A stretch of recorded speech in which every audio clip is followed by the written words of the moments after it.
তত্ত্ব সাজাতে বসে রেখে গেছে মেয়েটা। মায়ের বিয়ে হচ্ছে।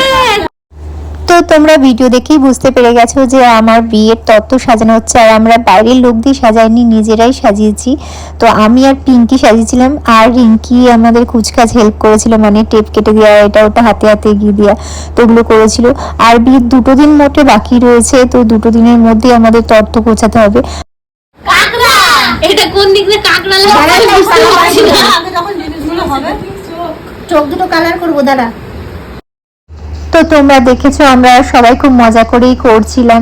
আর ওখানে জয়ন্ত জুতোটা নিয়ে আমরা কনফিউজ হয়ে যাচ্ছিলাম কি করবো, কারণ জুতোটা ওর রিসেপশনে পরবে বলে ঠিক করেছি, কিন্তু ওই দিন যদি তথ্য আমাদের বাড়ি থেকে নিয়ে যেতে দেরি হয়ে যায় তো পড়তে পারবে না।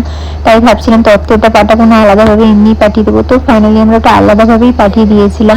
তোমার জন্য দুটো কাকড়া বানানো হয়েছে, ঠিক আছে? যেটা ভালো লাগবে খেয়ে নেবে রান্না করে।